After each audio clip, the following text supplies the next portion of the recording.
श्रीमती रमा देवी। सभापति महोदय को धन्यवाद देते हैं कि इंतजारी की घड़ी खत्म हुई, मैं बोलने के लिए तैयार हूँ। आज़ादी के बाद अब तक सबसे बड़ा आर्थिक सुधार के उद्देश्य से केंद्रीय माल और सेवा कर विधायक संशोधन के माध्यम से भारत में होने जा रहा है।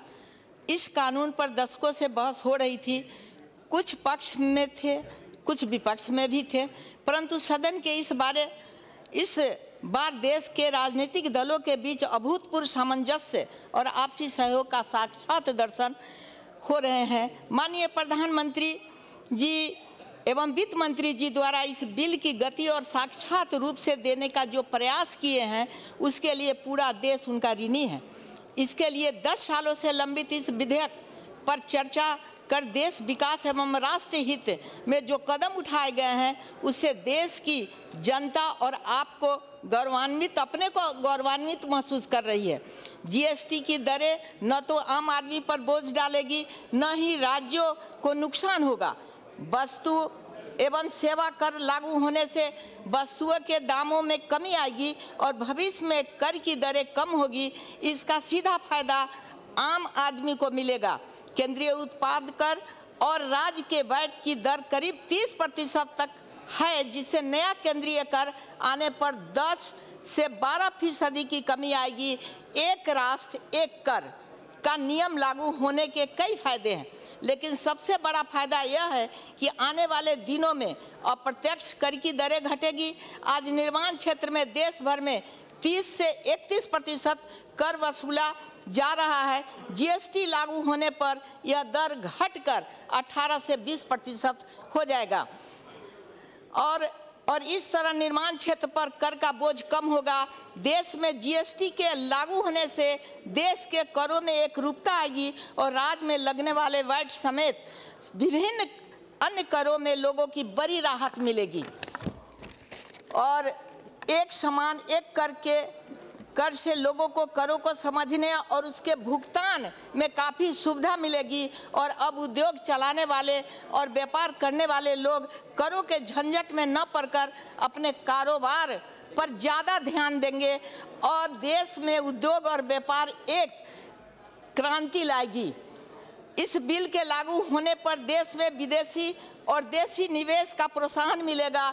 जो एनआरआई या इस देश के नागरिक अपने देश में निवेश करना चाहते हैं, वह सबसे पहले देश की कर व्यवस्था और लॉ एंड ऑर्डर को देखते हुए इस तरह की जीएसटी के कर प्रणाली में अस्पष्टता आएगी और वर्तमान समय में देश में निवेशकर्ता को कई कठिनाइयों का सामना करना पड़ता था। उसको कई अधिकारी एवं कार्यालयों को बार बार चक्कर लगाना पड़ता था और विभिन्न कर प्रणाली की व्यवस्था को समझते हुए कई साल लग जाते थे। माननीय प्रधानमंत्री जी और देश का औद्योगिकरण और देश के विकास को गति प्रदान करते समय आने वाली कमियों को इस बिल के माध्यम से दूर करने का प्रयास किया गया है। इसके लिए देश के व्यापारी वर्ग बहुत प्रशंसा कर रहे हैं। देश में आज संतुलित विकास की अत्यंत आवश्यकता है, जिससे लोगों के शहरों की तरफ पलायन को रोका जा सके।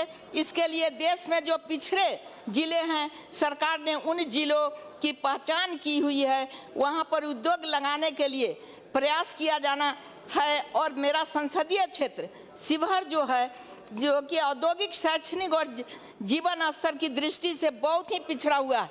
आशा करती हूं कि इस जीएसटी में लागू होने से सरकार के पास अधिक कर आएगा, जिससे देश के पिछड़ेपन जिलों की बुनियादी ढांचा मजबूत करने में सहायता मिलेगी। और हम यह भी बताना चाहते हैं कि जिसने राष्ट्र वातावरण में इस देश की अर्थव्यवस्था पहुंच गई थी और 2/3 दौलत बाजार में परिचालन के लिए उपलब्ध नहीं हो रही थी, जिससे महंगाई, आतंकवाद और देश के सामाजिक अर्थव्यवस्था लड़खड़ा रही थी और उस अवस्था में कांग्रेस के हाथ पांव फूल रहे थे, तो देश के प्रधानमंत्री ने और उनके द्वारा प्रेरित वित्त मंत्री ने वस्तु सेवा कर जीएसटी का लाकर देश के आहत अंगों पर पट्टी बांधने का काम किए हैं और एक नई अर्थव्यवस्था समृद्धि का पैगाम लेकर उपस्थापना हुआ है। ऐतिहासिक पल में राष्ट्रीय चेतना का पैगाम है और भारत माँ कि समृद्धि का जनजीवन पर एक साहसी कदम है। मैं ये भी कहना चाहूँगी कि दिया खामोश है, दिया खामोश है पर दिल किसी का जलता है। चले आओ जहाँ तक रोशनी मालूम पड़ती है, चले आओ चले आओ। मोदी जी दरिया हैं, जिधर निकल जाएंगे रास्ता उधर बन जाएगा।